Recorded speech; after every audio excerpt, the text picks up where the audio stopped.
একদিন বায়েজিদ হুজুরের আম্মা জান বলেছিলেন, বাবা বায়েজিদ, তুমি আমাকে একটু পানি পান করাও, একটু পানি খাও। আল্লাহর ওলি হযরত বায়েজিদ রাহমাতুল্লাহ আলাইহি বাড়িতে পানি নাই। তৎকালীন সময়ে বাড়িতে সাবমার্সেল ছিল না, টিউবওয়েল ছিল না। তৎকালীন সময়ে বাড়িতে মিনির ব্যবস্থা ছিল না, দূর থেকে কূপের পানি নিয়ে আসবেন। আল্লাহর ওলি সেই সময় বললেন, আম্মা জান আপনি একটু অপেক্ষা করুন, আমি একটু পানি নিয়ে আসছি আপনার জন্য। আল্লাহর ওলি থাকতে না পেরে হাতেতে একটা পাত্র নিয়ে চলে গেলেন, বহু দূরে গেলেন। বহু দূর থেকে এক গ্লাস পানি নিয়ে এসে দেখলেন মা আমার বিছানায় ঘুমিয়ে গেছি। বায়েজিদ মুস্তাবি রহমাতুল্লাহ আলাইহির আম্মা জান ঘুমিয়ে গেছে, বিছানায় শুয়ে পড়েছেন, ঘুমাচ্ছেন। আল্লাহর ওলি হযরত বায়েজিদ মুস্তাবি রহমাতুল্লাহ আলাইহি তিনি মনে মনে ভাবলেন, এখনই যদি আমার মাকে আম্মা জানকে তুলি, এখনই যদি আমার আম্মাকে তুলি, না জানি আমার আম্মা যেন হয়তো কিছুক্ষণ আগে ঘুমিয়েছেন, কাঁচা ঘুমে আমার মায়ের কষ্ট হয়ে যাবে। আর পানিটা যদি আমি কোনো একটা সাইডে রেখে দিয়ে হয়তো মাঝরাতে আমার মায়ের ঘুমটা ভাঙলে পানিটা পাবে না। পানিটা না পেয়ে আমার আম্মা জান আবার বিছানায় ঘুমিয়ে যাবে, আমার মায়ের কষ্ট হয়ে যাবে। মায়ের কষ্ট হলে আমার আল্লাহ নারাজ হয়ে যাবে। কেননা আমার আল্লাহ কোরআনের মধ্যে বলেছেন, ওয়াবুদুল্লাহ ওয়ালা তুশরিকু বিহি শাইয়্যান ওয়া বিল ওয়ালিদাইনি ইহসান। তোমরা পিতামাতার প্রতি ইহসান করো, তোমরা এক আল্লাহকে স্মরণ করো, আল্লাহর সঙ্গে কেউ শরীক করো না। আর তোমাদের পিতামাতার প্রতি তোমরা ইহসান করো, পিতামাতার সঙ্গে তোমরা খারাপ আচরণ যেন করো না। আল্লাহ কোরআনের মধ্যে একাধিক জায়গায় পিতামাতার কথা বলেছেন। নবী মুহাম্মদ মুস্তাফা সাল্লাল্লাহু আলাইহি ওয়াসাল্লাম তিনি একাধিক জায়গায় হাদিসের মধ্যে মা বাপের কথা বলেছেন। সুতরাং সেই পিতার মাতা, সেই মাতার গুরুত্ব অনেক। যে মায়ের জবানে দোয়া কবুল হবে, আমার নবী বলেছেন তিনটে শ্রেণীর মানুষের দোয়া কবুল হয়, দাওয়াতুল মাজলুম, দাওয়াতুল মুসাফির ওয়া দাওয়াতুল ওয়ালিদি আলা ওয়ালাদিহি। মহানবী সাল্লাল্লাহু আলাইহি ওয়াসাল্লাম বলেছেন তিনটে শ্রেণীর মানুষের জবানে দোয়া কবুল হয়। তার মধ্যে একটা হলো ছেলে মেয়ের জন্য তার আব্বা মায়ের দোয়া, পিতা মাতার দোয়া আল্লাহ দরবারে তৎক্ষণাৎ কবুল হয়ে যায়। ছেলে মেয়ের জন্য তার আব্বা মায়ের দোয়া, পিতা মাতার দোয়া 100% আল্লাহর দরবারে জোরে বলো কবুল হবে। পৃথিবীর জমিনে যে হুজুরি আপনার জন্য দোয়া করুক, যে ইমাম সাহেব দোয়া করুক, যে পীর সাহেব দোয়া করুক, দোয়া কবুল হতেও পারে নাও পারে, সেটা কিন্তু গ্যারান্টি নাই যে 100% কবুল হবে। কিন্তু আপনার জন্য আপনার পিতা মাতা যদি একবার দোয়া করে সেটা 100% জোরে বলো গ্যারান্টি কবুল হয়ে যাবে। সেটা পক্ষে দোয়া করলেও কবুল হয়, আর বিপক্ষে দোয়া করলেও কবুল হয়। আল্লাহর ওলি হযরত বায়েজিদ বুস্তামি রাহমাতুল্লাহ আলাইহি উজরামাত রাখতে না পেরে, সহ্য করতে না পেরে, উজরামাত রাখতে না পেরে উজরামার পাত্র করে পানি নিয়ে এসে দেখলেন আমার মা বিছানায় ঘুমিয়ে গেছেন। আল্লাহর ওলি থাকতে না পেরে মনে মনে ভাবলেন কোনো একটা সাইডে যদি পানিটা রেখে দিই আমার মা তো ঘুম থেকে উঠবে, কিন্তু মা আমার পানিটা পাবে না। এই কথা মনে করে মায়ের মাথার সামনে পানির পাত্র নিয়ে দাঁড়িয়ে আছেন। ঘন্টার পর ঘন্টা, ঘন্টার পর ঘন্টা, ঘন্টার পর ঘন্টা এভাবে পানি নিয়ে দাঁড়িয়ে আছেন। ফজরের আগে মায়ের ঘুমটা যখন ভেঙে গেল, ভেঙে গিয়ে হঠাৎ করে তাকিয়ে দেখেন বায়েজিদ আমার সামনে ওই পাত্র করে পানি নিয়ে দাঁড়িয়ে আছি। যদি বলতে পারেন না, পাত্র করে পানি নিয়ে মাথার গোড়ায় দাঁড়িয়ে আছেন। আল্লাহর ওলির মা সেই সময় বললেন, ও বায়েজিদ শুনে রেখে দাও, এ বায়েজিদ রেখে দাও, তুমি কি রাত্রি একটু ঘুমালে না? হযরত বায়েজিদ বুস্তামি রাহমাতুল্লাহ আলাইহি সেই সময় বললেন, ওগো আমার আম্মা জান, রাত্রি আমি ঘুমাই না, কারণ আমি মনে মনে ভাবলাম আপনাকে পানির পিপাসা লেগেছে, পানির তেষ্টা লেগেছে। আমি যখন পানিটা নিয়ে এলাম মনে মনে ভাবলাম এই পানিটা যদি আপনার মাথার সামনে রেখে দিয়ে কিংবা কোনো একটা সাইডে রাখি, না জানি রাতের বেলা ঘুম ভাঙলে যদি পানিটা না দেখতে পান, আবার পিপাসা নিয়ে আপনি আপনার পিপাসাটা আপনি নিবারণ করতে পারবেন না, তেষ্টাটা আপনি নিবারণ করতে না পেরে ওই অবস্থাতেই আপনি আবার বিছানায় আপনাকে শুয়ে পড়তে হবে। ও আমার আম্মা জান, এই চিন্তা করে আমি থাকতে না পেরে ওই গ্লাসের পানিটা দিয়ে আপনার মাথার সামনে আমি দাঁড়িয়ে আছি। মা সেই সময় থাকতে না পেরে আল্লাহ দরবারে হাত দুখানা তুলে বলছি, আল্লাহ আমার ছেলে আমাকে এত ভালোবাসে, আমার ছেলে আমাকে এত মোহাব্বত করে, সারা রাত ধরে নিজে না ঘুমিয়ে আমি জননী মায়ের মাথার সামনে পানি নিয়ে ধরে আছে। ও আমার আল্লাহ, আমি মা আপনার দরবারে দোয়া চাই, মায়ের দোয়া আপনার নবী বলেছেন কবুল হবে। আল্লাহ আমি জননী মাতার জন্য দোয়া চাই, আপনি আমার ছেলেকে কবুল করে নিয়ে সুলতানুল আরেফিন করে দেন।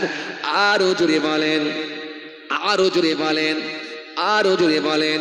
সেই এত বড় একজন আল্লাহর ওলি যিনাকে আল্লাহ কবুল করে নিয়েছিলেন, তিনি ইন্তেকাল হয়ে যাওয়ার পর আল্লাহ রাব্বুল আলামিন বললেন, হে বাইজি তুমি কি নিয়ে এসেছো একবার বলো। মনে আছে তো? এই মনে আছে তো? মনে আছে? আমি আপনাদের সামনে কি বুঝাতে চেয়েছিলাম? শিরিক, ঈমান। এই ঈমান নিয়ে বলতে বলতে কথার সঙ্গে কাজের মিল নাই, এটা নিয়ে বুঝাচ্ছিলাম, তাই তো নাকি? তাই তো? এটা বুঝাতে গিয়ে বলেছিলাম কি, বায়েজিদ বুস্তামি রাহমাতুল্লাহ আলাইহি হুজুরকে আমার আল্লাহ বলে, এ বায়েজিদ শিরিক তো তুমি করেছো, প্রত্যক্ষ ভাবে না হলেও পরোক্ষ ভাবেও তো কিন্তু করেছো। আল্লাহ কিভাবে করলাম, কেন তোমার মনে পড়ছে না? আল্লাহ কই? হ্যাঁ করেছো। কখন? হ্যাঁ করেছো। মনে করো বায়েজিদ, একদিন ফজরের নামাজের পরে তোমার পেট খারাপ হয়েছিল। পেট খারাপ কি আপনাদের মাঝে মধ্যে হয়? কথা কননি কেন আপনার? পেট খারাপ বুঝতে পারছেন না? তার মানে আপনার লাড়ি বুড়ি খারাপ হয়ে গেছে এটা বলছি না, একটু ঘন ঘন টয়লেটে যেতে। আরে কথা বলছেন না কেন? এরকম ঘটনা ঘটে? কথা বলেন না কেন? এরকম হয়? হাতের পানি শুকাতে না শুকাতে আবার কথা বলে না, হাতের পানি শুকাচ্ছে না আবার লোটা নিয়ে ফের দৌড়। কথা বলেন না কেন? জি ফের দৌড়। জি এই ঘন ঘন ঘন ঘন ছুটতে হয়। কথা বলেন ঠিক কিনা? জি কথা বলেন ঠিক কিনা? আর পৃথিবীর জমিনে যে যত বড়ই পালোয়ান হোক না কেন, যে যত বড়ই সম্মানীয় ব্যক্তি হোক না কেন, যে যত বড়ই ভিআইপি লোক হোক না কেন, এমএলএ হোক, এমপি হোক, বিডিও হোক, এসডিও হোক, চেয়ারম্যান হোক, চিফ মিনিস্টার হোক, স্বরাষ্ট্রমন্ত্রী হোক, প্রধানমন্ত্রী হোক, ওলি সাহেব হোক, হাফিজ সাহেব হোক, হুজুর সাহেব হোক, পীর সাহেব হোক, হাজি সাহেব হোক, কাজী সাহেব হোক, যে সাহেব কি হোক না কেন, সকাল বেলায় প্রথমেই আমার আল্লাহ ঠিক করে দিয়েছেন বান্দাকে প্রথমে একটু পায়খানা ঘাটতে হবে। কথা বলছেন না কেন? সত্য কথা না ভুল কথা? বলেন বলেন, সত্য কথা না ভুল কথা? বলেন। আগে তুমি একটু পায়খানা ঘেটে নাও, নিয়ে তারপরে চেয়ারে বসো, আগে একটু পায়খানা ঘাটো। কেন? পায়খানা ঘাটিয়ে আমি আল্লাহ তোমার অহংকারটাকে ভেঙে চুরমার করে দিতে চাইছি। চেয়ারে বসে যেন মাস্তানি করুনি, এই টাটকা গু ঘেটে বসেছে। কথা বলছেন না কেন? শুনতে খারাপ হলো, কথাটা বাস্তব কথা। আপনি তো বলতে পারবেন না যে না যুক্তিহীন কথাবার্তা বলছেন। কথা ঠিকই না ভুল বলেন? যত বড় তুমি একজন সম্মানীয় ব্যক্তি হও না কেন, প্রথমে তোমাকে পায়খানা ঘাটতে হবে। কেন? পায়খানা ঘাটিয়ে তোমাকে আগে বাহাত দিয়ে তোমাকে খারাপ পানি ব্যবহার করিয়ে তোমার এত বড় অহংকারটাকে আমি নষ্ট করে দিতে চেয়েছি।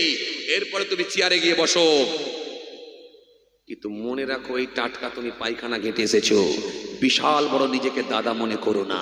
দাদা মনে করলে কিন্তু আমি আল্লাহ ছেড়ে দেবো না। ওয়াদ্দা কাসীরুম মিন আহলিল কিতাব লাউ ইয়ারুদ্দুনাকুম মিন বা'দি ঈমানিকুম কুফফার হাসাদাম মিন ইনদি আনফুসিহিম মিন বা'দি মা তাবাyyana লাহুমুল হক ফাআফু ওয়াসবাহু হাত্তা ইয়া'তিল্লাহু বিআমরিহি ইন্নাল্লাহা আলা কুল্লি শাইইন কাদির। সব আল্লাহ কোরআনের মধ্যে দিয়েছেন। পালাবার কোনো কথা বলেন না কেন আপনারা? পালাবার কোনো জায়গা নাই, যাবার কোনো লাইন নাই, যাবার কোনো রাস্তা নাই। পুরো সিস্টেমের মধ্যে চলেছে, পুরো সিস্টেম সব কিছু সিস্টেমের মধ্যে আছে। আর সিস্টেম যদি কেউ ছাড়িয়ে বেরিয়ে যায়, সীমা যদি কেউ লঙ্ঘন করে, তাকে আল্লাহ ছাড়বে না, তাকে আল্লাহ ছাড়বে না। সীমা লঙ্ঘনকারীকে আমি আল্লাহ পছন্দ করি না। ইন্নাল্লাহু ইউহিব্বুল মুতাদিন, নিশ্চয় আমি আল্লাহ সীমা লঙ্ঘনকারীদেরকে ভালোবাসি না, পছন্দ করি না। শরীয়তের সার্কেলের মধ্যে থাকো, গণ্ডির মধ্যে থাকো, মাস্তানিটা কিন্তু করো না। মাস্তানি করলে কিন্তু আমি আল্লাহ ছেড়ে জোরে বলো দেবো না।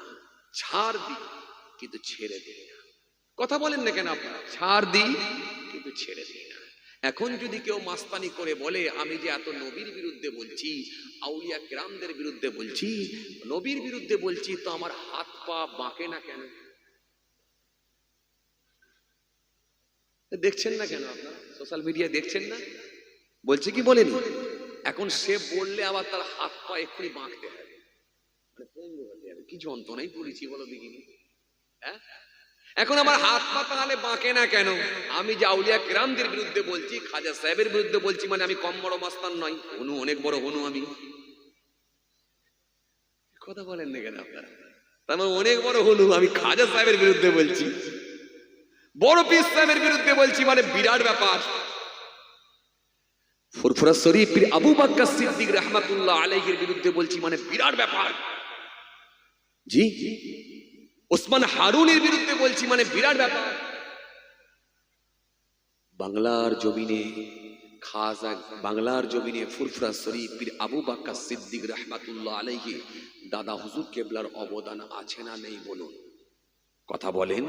আছে, আছে। তিনি একদিক দিয়ে আল্লাহ রাব্বুল আলামিন যেমন জাহেরি এলেম দিয়েছিলেন, অপর দিক দিয়ে কিন্তু বাতেনি এলেমেরও কিন্তু আল্লাহ পারদর্শী করেছিলেন। একদিক দিয়ে জাহেরি এলেম, অপর দিক দিয়ে বাতেনি এলেম। তিনি যেমন এলমে জাহেরি এলেমের আল্লাহ যেমন তাকে জ্ঞান দিয়েছিলেন, অপর দিক দিয়ে কিন্তু এলমে লাদুন্নিও হাসিল করে আল্লাহ হাসিল করেছিলেন, নবীর সঙ্গে কানেকশন তৈরি করেছিলেন। জোরে বলতে পারেন না? আরো জোরে বলতে পারেন না? সেই ফুরফুরা শরীফ পীর আবু বকর সিদ্দিক রাহমাতুল্লাহ আলাইহি, তিনাকেও বসতে হলো কার পাশে? সুফি ফাতি আলী ওয়াইসি রাহমাতুল্লাহ আলাইহি হুজুরের কাছে বসতে হলো। এই হিন্দুস্তানের জমিনে খাজা গরিবি নওয়াজের অবদান আছে না নাই? কথা বলেন, আছে না নাই?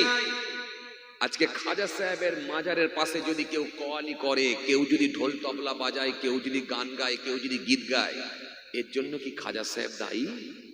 কথা বলো, দায়ী? যে অন্যায় করছে, এই অন্যায় যে করবে তার দায়ভার তাকে নিতে হবে। এর সঙ্গে তো খাজা সাহেবের কোনো সম্পর্ক নাই, এর জন্য তো খাজা সাহেব কোনো দায়ী নয়। খাজা গরিবি নওয়াজ রাহমাতুল্লাহ আলাইহি তিনি এই হিন্দুস্তানের জমিনে কলেমার দাওয়াত দিয়ে লক্ষ লক্ষ মানুষ তার কথার উপরে বিশ্বাস করে আল্লাহকে চিনে কালেমা পড়ে ঈমান কবুল করে নিয়েছিলেন। জোরে বলতে পারেন না? সেই খাজা গরিবি নওয়াজকেও 18 বছর বসতে হলো কার কাছে? হযরতে ওসমান হারুনি রাহমাতুল্লাহ আলাইহি। জোরে বলছেন না কেন? আরো জোরে বলেন। সে ওসমান হারুনি রাহমাতুল্লাহ আলাইহির কাছে বসতে হলো খাজা গরিবি নওয়াজকে, তবে তিনি আধ্যাত্মিক লাইনটা বুঝতে পারলেন। আর এখন যদি বলেন না আমি নিজেই ট্রিটমেন্ট করব, আমি নিজেই ওষুধ খুঁজে বের করব, ফার্মেসিতে অনেক ওষুধ লাগানো আছে, ওষুধের দোকান, বুঝতে পারছেন না কথা? জি, ওষুধের দোকানে অনেক কাঁচের ভেতরে ওষুধ লাগানো আছে। এখন যদি বলেন নিজের ট্রিটমেন্টটা নিজে করব, ডাক্তারের কাছে যাব না, তো ওষুধ খেয়ে তুমি মরবেন? কথা মনে হয় বোঝে না। হ্যাঁ, যদি বলেন এত ওষুধ থেকে আমি খুঁজে বার করে আমি আমার নিজের ট্রিটমেন্ট করব, নিজে খাবো, নিজে খাইয়ে নিজে খেয়ে নিজে রোগ সারাবো, তাহলে বলো একটা doctor MBBS London, FRBS London, MBBS complete করার পরে এফআরবিএস লন্ডন করে সে কত ডিগ্রি করে কত রকমের ডিগ্রি ফিগ্রি নিয়ে চেয়ারে এসে বসলো, তবে তার 1000 টাকা ফিস। এমবিবিএস ডিজিও এফআরবিএস লন্ডন, কত কি ব্যাপার, হ্যাভি যাবি এত লম্বা ডিগ্রি, সবকিছু কমপ্লিট করে তবে চেয়ারে এসে বসেছে, তবে তার 1000 টাকা ফিস। এখন যদি তুমি বলো ওর কাছে কেন আমি প্রেসক্রিপশন করব, আমি ডাইরেক্ট ওষুধের দোকান আমার নিজের আছে, ওষুধের খাপ থেকে বের করবো আর খাবো, রোগ সারবে? আরে কথা বলে না, রোগ সারবে না কবরস্থান যাবে, কোনটা? কেন বলেন তো? ও পড়াশোনা করে ওই জায়গাটায় পৌঁছেছে, বুঝতে পেরেছে যে কোন রোগের ঔষধ কোনটা দিতে হয়। ইমামে আবু হানিফা রহমাতুল্লাহ আলাইহি জি, তিনি আপনার কি বলে জি জগৎ বিখ্যাত ইমাম, এশিয়া মহাদেশে যার প্রায় গোটাটাই কম বেশি তিনার মাসলা চলে, তিনি বাবাজি আমার ভাইরা, তিনি ইস্তিহাদ করে খুঁজে বের করেছেন, কিয়াস করে তিনি মাসলা বের করেছেন, আমরা তিনার মাসলাটাকে ফলো করে নিচ্ছি। আর এখন যদি কেউ বলে আমি আমার নিজেরটা খুঁজে বার করে নেব কোরআন হাদিস থেকে, তাহলে তো সে কোথা থেকে খুঁজে পাবে? সে তো পুরো তলিয়ে যাবে। কথা ঠিক কিনা ভুল বলেন? এত ওষুধের ভেতর থেকে কোন ওষুধটা বুঝবে যে এটাই এই রোগের জন্য এই ওষুধ, এটাই এই রোগের জন্য এই ওষুধ, সে বুঝবে কি করে? না, আমি হাদিস থেকে বের করে নেব। বার করো, করো, বার করো। মনে রেখে দিও, যারা নিজেরা বেশি লাফালাফি করেছে সব গুমরা হয়ে গেছে। তোমরা বড্ড জোর হলে খুঁজে পাবে কোট প্যান্ট পরা, শার্ট পরা, তাকে ফলো করবে। আর আমরা ফলো করছি কাকে? ফুরফুরা শরীফের আবু বকর সিদ্দিক রাহমাতুল্লাহ আলাইহি। আর আবু বকর সিদ্দিক রাহমাতুল্লাহ আলাইহি দাদা হুজুর কেবলা যে মাসলা মেনেছেন, তিনি হলেন জগৎ বিখ্যাত ইমাম, ইমামে আবু হানিফা রহমাতুল্লাহ আলাইহি। আমাদের রাস্তা সঠিক, কেন আমরা যে রোগের ওষুধ যেটা দেওয়া দরকার সেটাই আমরা নিচ্ছি। আর তুমি নিজের ফার্মেসি থেকে খুঁজে বের করে খেতে চাইছো, মরবে, খুঁজে পাবে না। চলুন, আমি যে কথা বোঝাতে চাইছিলাম, তাহলে সে আবু বকর সিদ্দিক রাহমাতুল্লাহ আলাইহি দাদা হুজুর কেবলাকে বসতে হলো কোথায়? সুফি ফাতে আলী ওয়াইসি রাহমাতুল্লাহ আলাইহি হুজুরের কাছে। আর হযরতে খাজা গরিবি নওয়াজকেও বসতে হলো কোথায়? ওসমান হারুনি রাহমাতুল্লাহ আলাইহি হুজুরের কাছে। তবেই তারা আধ্যাত্মিক লাইনটা পেয়েছিলেন। আর এখন যদি বলে কিচ্ছু দরকার নেই, সব আমি নিজে কমপ্লিট করব, তাহলে ওই ভুল বকবে। নবীর মুখ দিয়ে দুর্গন্ধ বেরোচ্ছে বলছো, নাউযুবিল্লাহ মিন যালিক। কলমা শরীফ থেকে লা ইলাহা ইল্লাল্লাহু মুহাম্মদ রাসূলুল্লাহ সাল্লাল্লাহু আলাইহি ওয়াসাল্লাম বলছে কেটে বাদ দিতে হবে, নাউযুবিল্লাহ মিন যালিক। আবার বলছে কিয়ামতের ময়দানে রাসূলুল্লাহ শাফাত করবে কি? নিজে পার হবে কি করে ঠিক করতে পারবে না। মিজানের পাল্লায় তিনি তাকিয়ে থাকবে, নেকির খাতা ভারী হচ্ছে না গুনার খাতা ভারী হচ্ছে, আর তোমার জন্য শাফাত করবে, এটা তুমি ভাবলে কি করে? নাউযুবিল্লাহ মিন যালিক। কোথায় পৌঁছাচ্ছে বুঝতে পারছো? মানে যে কোনো যখন যেটা মন যাচ্ছে ওষুধ ধরে টানছে, মানে খুব তাড়াতাড়ি হার্ট ফেল হয়ে মরবে। আবার বলছো আমার হাত পা বাঁকে নে কেন, মুখ বাঁকে নে কেন? মহাবিপদে পড়েছে, আবার মুখ বাঁকতে হবে, কি সমস্যা বলেন দেখি। আচ্ছা আপনাকে বলি, শোনেন, মাস্তান তো অনেক দেখেছেন, ফেরাউনের মতো এত বড় মাস্তান এখন পর্যন্ত কেউ দেখেছেন আপনারা? কথা বলেন, দেখেন, শুনেছেন? ফেরাউন কি ছোটখাটো মাস্তান ছিল না বড় মাস্তান ছিল? আরে কথা বলে না, বড় মাস্তান না ছোট মাস্তান? কথা বলা। নমরুদের মতো মাস্তান ছোট না বড়? কথা বলে না, হ্যাঁ বড়। কথা বলছেন না কেন আপনারা?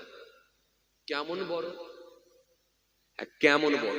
হ্যাঁ, নমরুদের আমলে কি আপনি জন্মগ্রহণ করেছিলেন? নমরুদের আমলে কি আপনি জন্মগ্রহণ করেছেন? করেননি। তাহলে নমরুদ কি আপনার দেখা নসিব হয়নি? এটা সৌভাগ্য না দুর্ভাগ্য? কথা বলছেন না কেন আপনারা? নমরুদের সঙ্গে যে দেখা হয়নি, এটা আপনাদের সৌভাগ্য না দুর্ভাগ্য? সৌভাগ্য, সৌভাগ্য যে নমরুদের সঙ্গে দেখা হয়নি। আল্লাহ আপনার ভাগ্য ভালো করেছে। হ্যাঁ, নমরুদের সঙ্গে দেখা হয়নি কেন? নমরুদ বিরাট বড় মস্তান ছিল, সবকে ধরে ধরে খালি গরম চুলোর ওপরে কি বলে তেলেতে দিয়ে পুড়িয়ে দিত, আর না জানি ওই কড়ার তেলে মনে হয় আপনাকেও ছেঁকে দিত। কি বলেন? একা হয় না, আল্লাহ বাঁচিয়ে দিয়েছে। কথা বলেন ঠিক না? এত বড় মাস্তান নবী ইব্রাহিম নবীকে পর্যন্ত ছাড়ে আগুনে নিক্ষেপ করেছিল, আপনারা বারে বারে হয়তো শুনেছিলেন। প্রশ্ন, এত বড় নবীকে যে আক্রমণ করলো, নবীর ওপরে যে এত বড় নবীর ওপরে যে আক্রমণ করলো, নবীর সঙ্গে যে বচসা শুরু করেছিল, নবীর ওপরে যে চড়াও হয়েছিল, তার হাত পা আল্লাহ মাখিয়ে দিয়েছিল? কথা বলছেন না কেন আপনারা? হাত পা মাখিয়ে দিয়েছিল? মাখিয়ে দিয়েছিল? মাখিয়ে দেয়নি। আল্লাহ বললেন নবী ইব্রাহিম সবর কর, টেনশন করতে হবে না।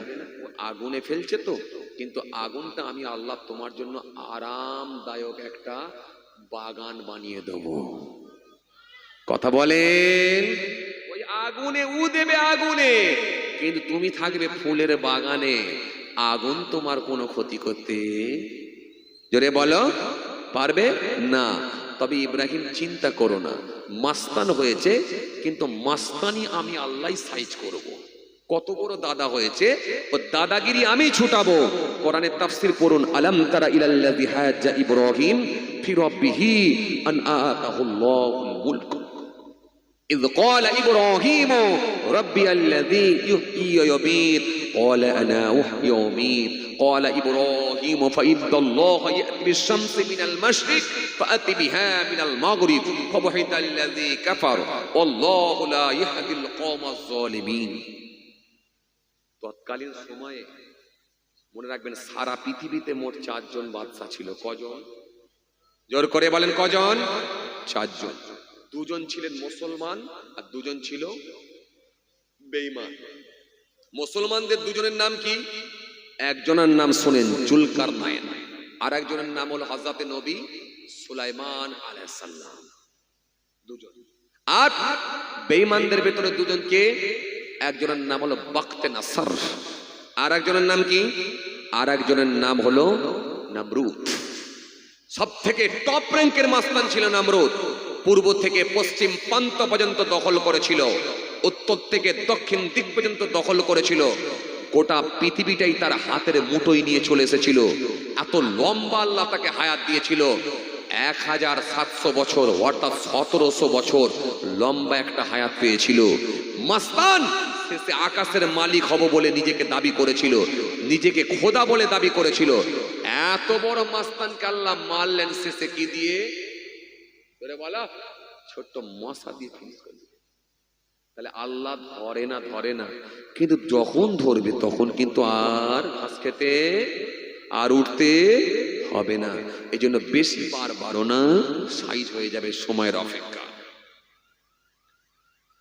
আউলিয়া কিরামদের বিরুদ্ধে বলো, রাসূলুল্লাহর বিরুদ্ধে বলো, জবান ঠিক আছে, জবান দিয়ে বললে ট্যাক্স লাগে না, বুঝেছি, কিন্তু মনে রাখো ধ্বংস হতেও বেশি সময় লাগবে না। ইহনাতুল উলামায়ে কুফরুন, হাক্কানি আলেমদের বিরুদ্ধে বললে কুফরির ফতোয়া এসে যাবে।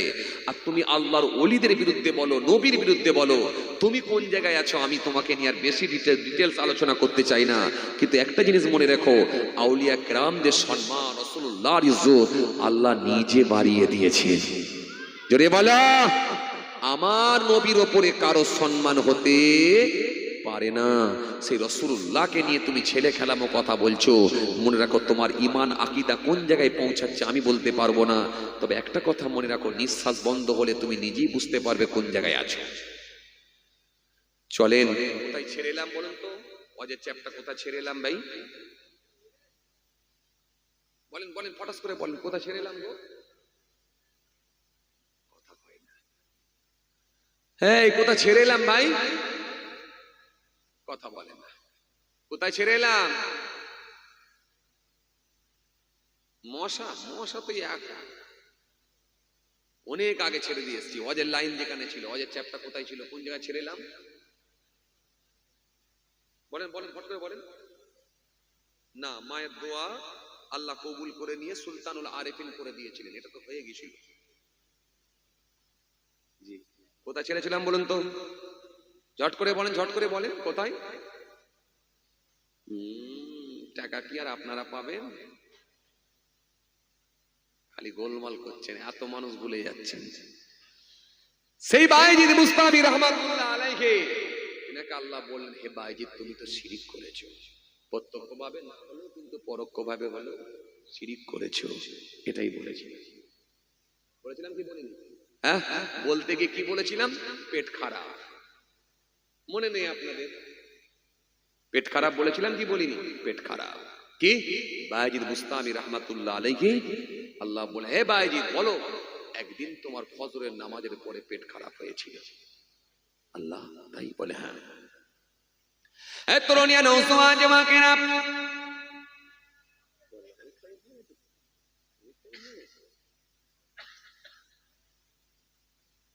না আর কষ্ট দেবনি আপনাদেরকে।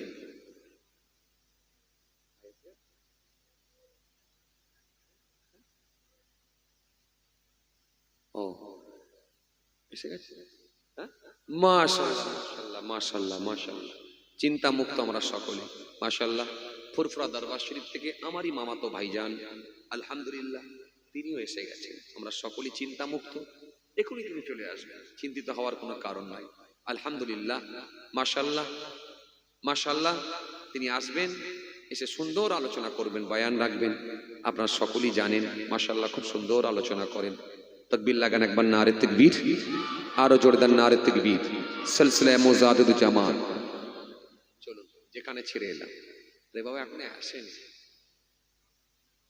আমারটা শেষ করতে হবে, কটা ঠিক? একদম একদম একদম একদম আমার কথা, আমারটা শেষ করতে হবে। ওই জন্য আমি যে দেখছি পিছন দিকে সে তাকাচ্ছে, কি বলেন? ওই জন্য একবার দেখলাম। জি মাশাআল্লাহ মাশাআল্লাহ। তাকান, মাশাআল্লাহ ভাইজান চলে আসবে, চিন্তিত হওয়ার কোনো কারণ নাই। তখন তাকান, বাইজিদ বুস্তামি রহমাতুল্লাহ আলাইহি। জি এ তরুণিয়া নৌজওয়ান কেনা, ইয়া মুরব্বিয়ানিরা শুনে রেখে দে বাবা, ফজরে নামাজ পড়ে আমার রব্বুল আলামিন আল্লাহ সুন্দর করে বলেন, বাইজিদ একদিন তুমি ফজরের নামাজ পড়ে তোমার পেটটা খারাপ হয়েছিল, ঘন ঘন ঘন ঘন ঘন ঘন তুমি টয়লেট করছিলে।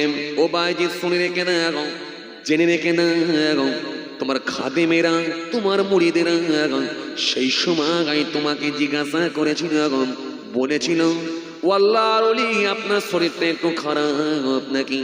তুমি সেই সময় বলেছিলে, হ্যাঁ আমার শরীরটা একটু খারাপ, গত রাত্রিতে আমি দুধ খেয়েছিলাম, না জানি ওই দুধটাই মনে হয় আমার ক্ষতি হয়েছে, ওই দুধটা খাওয়ার জন্যই মনে হয় আমার পায়খানা শুরু হয়ে গেছে। বলো বাইজিদ, বলো বাইজিদ, বলো বলো, দুধের কি কোনো ক্ষমতা আছে তোমাকে পায়খানা করাতে পারে? দুধের কি কোনো ক্ষমতা আছে তোমাকে পায়খানা করাবে? শুনছেন আপনারা? শুনছেন? হ্যাঁ, দুধের কি কোনো ক্ষমতা আছে যে তোমাকে পায়খানা করাবে? বাইজিদ তুমি কোন যুক্তি দিয়ে বললে গত রাত্রিতে আমি দুধ খেয়েছিলাম, ওই দুধটা খাওয়ার জন্যই আমার পেটটা খারাপ হয়েছে, দুধটা খাওয়ার জন্যই আমার পেটটা খারাপ হয়েছে, দুধটা খাওয়ার জন্যই একটু পায়খানা হচ্ছিল, এইটাই হতে পারে? কি করে বললে? জমিন আসমানে যা কিছু আছে সব তো আমি আল্লাহর নামে তাসবিহ পড়ে, আর পৃথিবীতে যা কিছু আছে সবকিছু আমি আল্লাহর হুকুমই চলে। একটা গাছের পাতা পর্যন্ত ঝরে পড়ে না আমি আল্লাহর নির্দেশ না হলে। তুমি কি করে বললে দুধের কি কোনো ক্ষমতা আছে তোমার পেট খারাপ করাতে পারে? বাইজিদ তুমি কি বললে? হযরত বাইজিদ বুস্তামি রহমাতুল্লাহ আলাইহি সেই সময় চিন্তিত হয়ে পড়লেন, আল্লাহ দরবারে বলে, আমার আল্লাহ এটা যদি আমি বলি থাকি তাহলে এটা তো আমার অন্যায় হয়েছে, সুতরাং সব কিছু আপনার হুকুমই হয় আল্লাহ। দুধ খেয়ে আমাকে দুধের জন্য পেট খারাপ হয়েছে এটা আমার বলা ঠিক হয় না। আল্লাহ আপনার কাঠগড়ায় আমি ধরা পড়ে গেলাম, আল্লাহ আপনার জেলখানায় আমি আটকে গেলাম। আল্লাহ রাব্বুল আলামিন সেই সময় বললেন, বাইজিদ চিন্তিত হইও না, টেনশন নিও না, চিন্তিত হইও না, বহু লোককে আমি আল্লাহ মাফ করে দিয়েছি, তোমার ওসিলাতে, তোমার ওসিলায় বহু মানুষকে আমি আল্লাহ নামাজি বানিয়ে দিয়েছিলাম, তোমার ওসিলায় আমি আল্লাহ বহু মানুষকে দাড়িওয়ালা বানিয়ে দিয়েছিলাম, তোমার ওসিলায় আমি আল্লাহ বহু মানুষকে আমি আল্লাহ খুশি হয়ে গিয়ে ইমানদার বানিয়েছিলাম। কিন্তু তুমি ওসিলা হয়ে মানুষকে দিনের পথে নিয়ে এসেছিলে বায়জিৎ। আমি আল্লাহ খুশি হয়ে গিয়ে রাজি হয়ে গিয়ে আমি আল্লাহ তোমার গুনাহকে মাফ করে দিয়েছি। আরো জোরে বলেন, আরো জোরে বলেন। এই জন্য শিরকির গুনাহ আল্লাহ মাফ করবেন না যদি বিনা তওবায় মারা যায়। বাবাজি আমার ভাইরাম, কিন্তু আপনাদেরকে আমি এবারে জিজ্ঞাসা করব, আচ্ছা বলুন তো দেখি, বলুন তো দেখি, বলুন তো দেখি, আসরের নামাজ পড়ে যখন আপনি বেরিয়ে এলেন, আসরের নামাজ পড়ে যখন আপনি আসছেন, আসরের নামাজ পড়ে যখন আপনি আসছেন, মাচায় বসে থাকা একটা যুবক ছেলে আপনার দিকে তাকালো, তাকিয়ে বলল আসসালামু আলাইকুম। আপনি বললেন ওয়া আলাইকুম আসসালাম, ওয়ালাইকুম আসসালাম। ওই যুবক ছেলেটা যখন আপনাকে সালাম দিল, আপনি তখন জবাব দিলেন। যুবক ছেলেটার মুখের দিকে তাকিয়ে আছেন, মনটা আপনার খারাপ। যুবকটা তখন আপনাকে প্রশ্ন করলো, ও চাচা মন খারাপ কেন, সুগার বেড়েছে নাকি? আপনি বললেন, ছেলে সুগার তো আমার বেড়েছে অনেক আগে থেকেই। ছেলেটা জিজ্ঞাসা করলো, চাচা এখন সুগার কত? আপনি বললেন হয়ে গেছিল 630, এখন নেমে গিয়ে 455 দাঁড়িয়েছে। কিন্তু যখন আপনি এই কথা বলেছেন, ও তরুণিয়া শুনি রাখো, জেনে রাখো, জেনে রাখো, শুনে রেখে দাও বাবা, যখন আপনি এই কথা বলেছেন তখন যুবকটা আপনাকে বলল, ও চাচা আপনাকে বারবার বারবার বললাম আমার আব্বা যে ডাক্তারকে দেখিয়েছে ওকে একবার দেখান, কেন ওই ডাক্তারটাই তো আমার আব্বাকে ভালো করেছে। কথা বলেন না কেন আপনারা? কথা বলেন না কেন?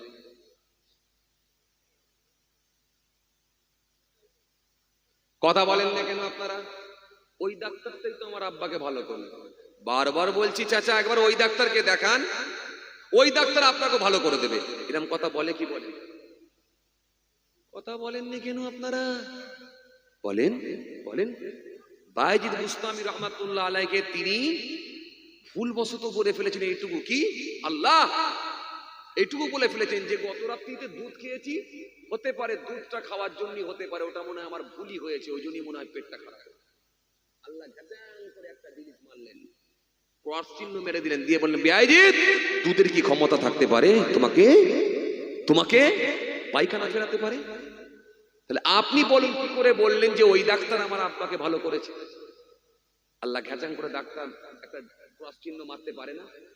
আল্লাহ রেড চিহ্ন একটা মেরে দিতে পারে না? ঘ্যাচাং করে মেরে দিতে পারে না আল্লাহ যে ওই ডাক্তার তোর বাপকে ভালো করে দিল? ভালো আমি করিনি।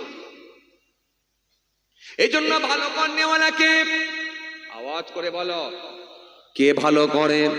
হায়াতের মালিক আল্লাহ, মৌতের মালিক আল্লাহ, সবের মালিক আল্লাহ।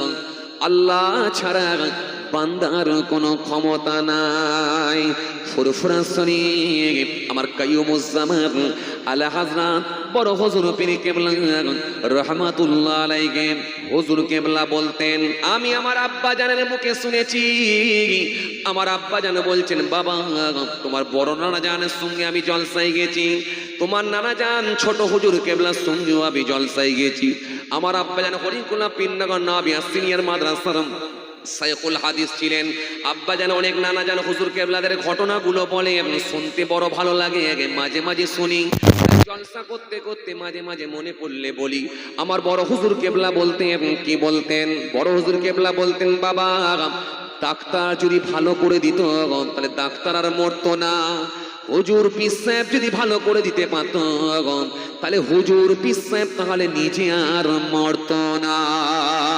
সুতরাং ভালো করার মালিক হলেন আল্লাহ, আর মৃত্যু দেওয়ার মালিক হলেন আল্লাহ।